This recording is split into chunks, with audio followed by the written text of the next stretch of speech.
Boa noite, pessoal. Tudo bem? Como vocês estão? Faz tempo que a gente não aparece, não é mesmo? Mas estamos aqui, voltando com tudo, né? Então vamos iniciar essa noite agradecendo a Deus por estarmos vivos, por termos conhecimento da existência dele, para ele continuar nos iluminando, nos fortalecendo, que nós possamos permitir que ele entre na nossa vida, para a gente caminhar com segurança, para a gente conseguir praticar o bem, conseguir já entrar naquilo que ele veio nos mostrar como lei universal, como lei para a vida futura, como lei do reino de Deus, em que carregamos a caridade no coração, carregamos o perdão, a carregamos com a sinceridade de servir um amigo que precisa de ajuda, ou até mesmo alguém desconhecido, um inimigo, tirando aquelas amarras, aquelas dores, aquela discordância, tendo momentos fraternos, elevando-nos como discípulos de Jesus, como parte da família de Deus, reconhecendo o nosso próximo, independente de quem seja, como nosso irmão do coração, como aquele que também está aqui para aprender e a evoluir.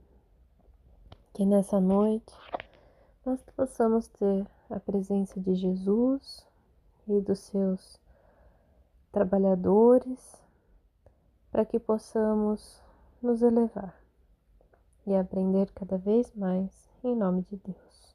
Que assim seja. Bom, pessoal, sejam todos bem-vindos no Orando com Jesus, em que semanalmente a gente faz o estudo do Evangelho segundo o Espiritismo, para nos clarear, né? É um livrinho que fala de amor, que fala de Deus e que coloca as ações do amor e da caridade acima de qualquer manifestação espiritual, para mostrar mesmo ao homem que a modificação interior é aquela que nos vai trazer salvação.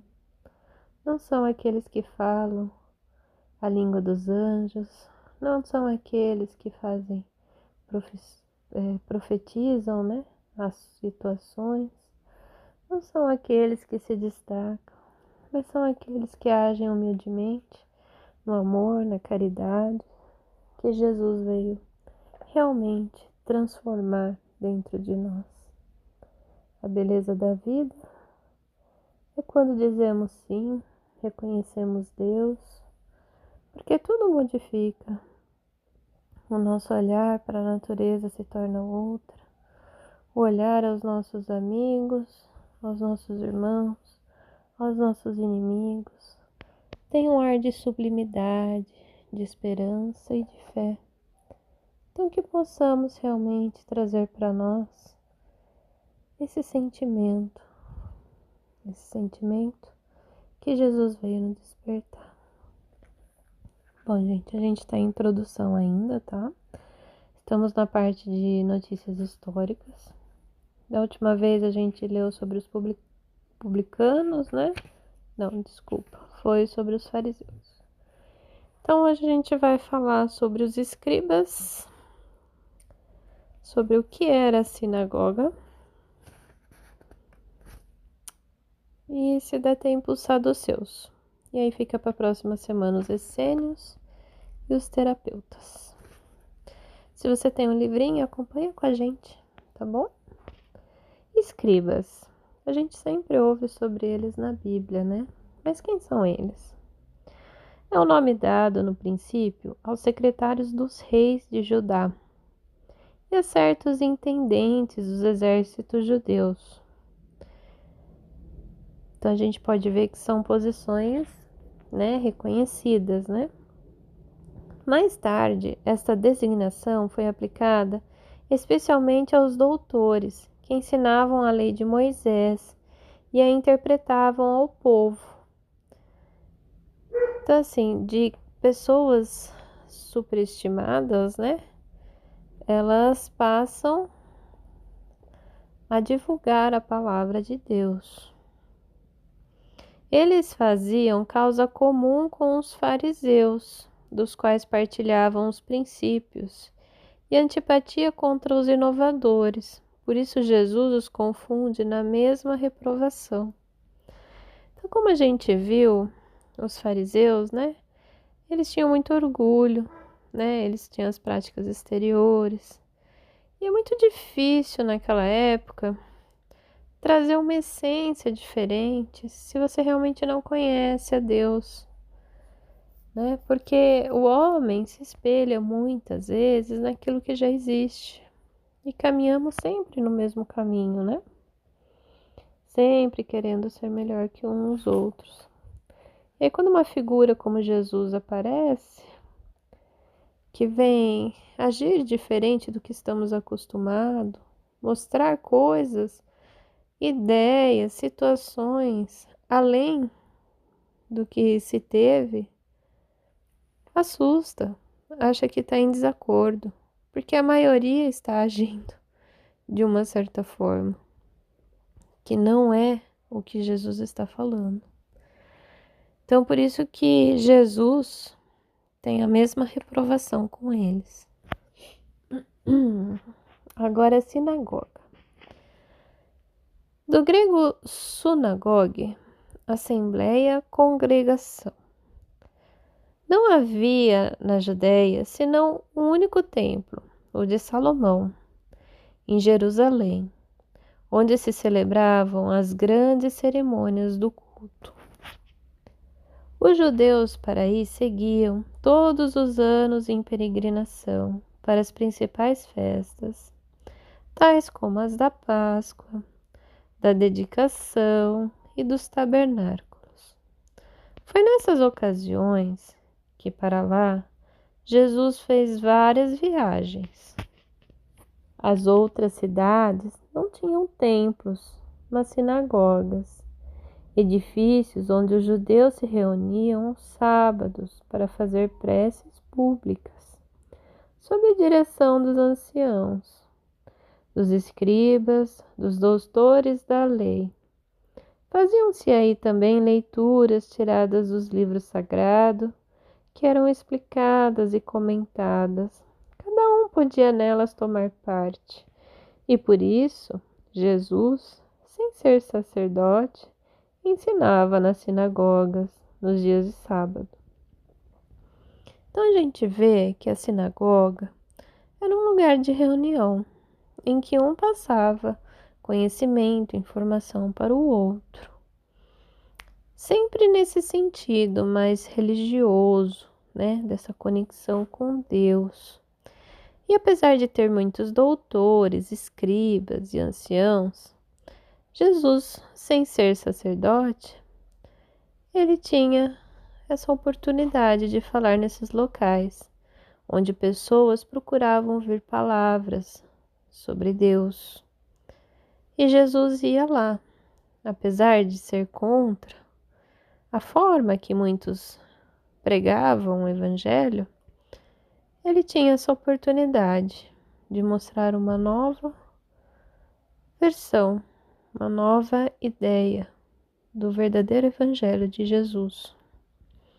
Continuando, depois da ruína de Jerusalém e da dispersão dos judeus, as sinagogas das cidades que lhes habitavam serviam-lhes de templos para a celebração de culto.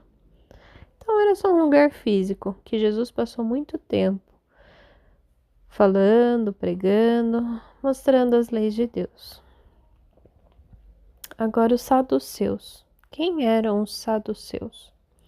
Seita judaica que se formou por volta do ano 248 a.C., assim chamada em razão de Sadoc, seu fundador. Os saduceus não acreditavam nem na imortalidade da alma, nem na ressurreição, nem nos bons e maus e anjos.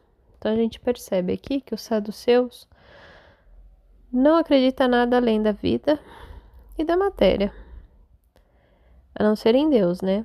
Entretanto, eles acreditavam em Deus, mas não esperando nada depois da morte, não o servindo senão com o objetivo de recompensas temporais, ao que, segundo eles, se limitavam sua providência.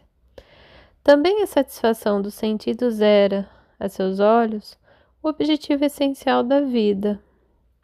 Então a gente vê que sempre quer algo em troca, que tem aquela satisfação, principalmente no olhar. Se te vislumbra, acolhe, né? Continuando.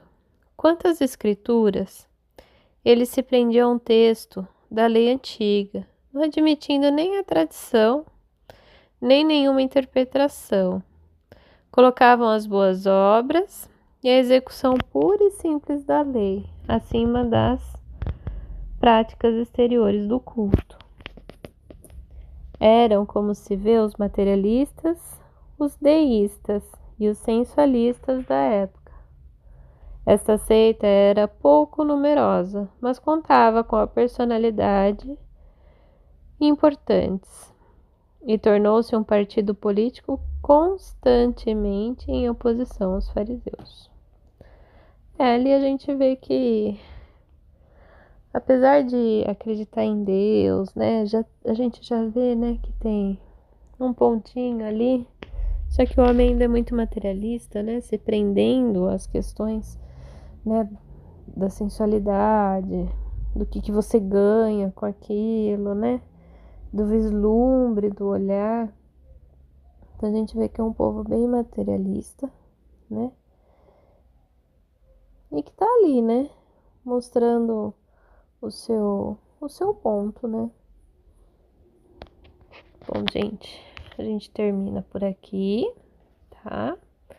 E agora a gente vai orar, como de costume, a oração de Cáritas e de São Francisco de Assis. E depois encerramos, tá? Nesse momento que a gente vai fazer a oração, pense em alguém que você gosta, né? Que tá precisando de uma luz, né? De energia. Que a gente possa fazer essa vibração para essa pessoa que tá precisando, né? Vamos lá, oração de São Francisco. Senhor, fazei de mim um instrumento da tua paz. Onde houver ódio, fazei que eu leve o amor. Onde houver ofensa, que eu leve o perdão. Onde houver discórdia, que eu leve a união. Onde houver dúvidas, que eu leve a fé. Onde houver erros, que eu leve a verdade. Onde houver desespero, que eu leve a esperança. Onde houver tristeza, que eu leve a alegria. Onde houver trevas, que eu leve a luz. Ó Mestre, fazei que eu procure mais consolar que ser consolado, compreender que ser compreendido, amar que ser amado, pois é dando que se recebe, é perdoando que se é perdoado, e é morrendo que se vive para a vida eterna. Amém. Prece de Cáritas. Senhor, Deus nosso Pai, que tendes poder e bondade, dai a força àquele que passa pela provação, dai a luz àquele que procura a verdade, ponde no coração do homem a compaixão e a caridade. Deus, dai ao viajor a estrela guia, ao aflito a consolação, ao doente o repouso. Pai, dai ao culpado arrependimento, ao espírito a verdade, à criança o guia e ao órfão o Pai. Senhor, que vossa bondade se estenda sobre tudo o que criastes. Piedade, Senhor, para aqueles que vos não conhecem. Esperança para aqueles que sofrem.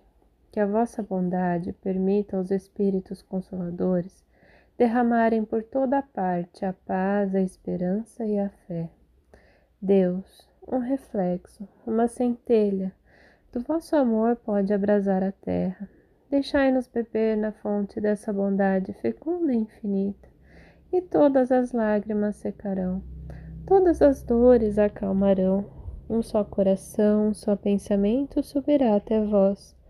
como um grito de reconhecimento e de amor. Como Moisés sobre a montanha, nós vos esperamos com os braços abertos. Ó bondade, ó beleza e ó perfeição, e queremos de algum modo alcançar a vossa misericórdia. Deus, dai-nos a força de ajudar o progresso a fim de subirmos até vós. Dai-nos a caridade pura, dai-nos a fé e a razão, dai-nos a simplicidade que fará de nossas almas o espelho onde se refletirá a vossa santíssima imagem. Querido Deus, obrigado por mais essa oportunidade. Que nós não retornemos naquele tempo antigo, que queremos ser sensualistas, que queremos deixar nossos olhos deslumbrados. O ensinamento de Jesus é muito mais simples e humilde. Que possamos abraçar isso, sem grandes coisas, sem grandes acontecimentos. Jesus, na sua bondade infinita, curava por amor, não para se mostrar, não para crescer, mas por piedade, por misericórdia, por benevolência, por perdão, por auxílio. Que nós tenhamos isso em mente. Todos somos filhos de Deus, e dar a mão ao próximo é amar, é cuidar, é estar ao lado de Jesus. Pai nosso que estais no céu, santificado seja o seu nome, venha a nós o seu reino. Seja feita a sua vontade, assim na terra como no céu. O pão nosso de cada dia dai-nos hoje. Perdoe, Pai, as nossas dívidas, assim como nós perdoamos aos nossos devedores. E não os deixeis cair em tentação, mas livra-nos, Senhor, de todo mal. Que assim seja. Que Jesus bata no seu lar, que você sonhe com Deus, que você se resplandeça essa noite, que você seja curado, que você seja iluminado, que Deus te fortaleça. Muita paz em cada coração. Jesus disse: não posso dar a paz do mundo, mas a minha paz eu vos deixo. Que assim seja.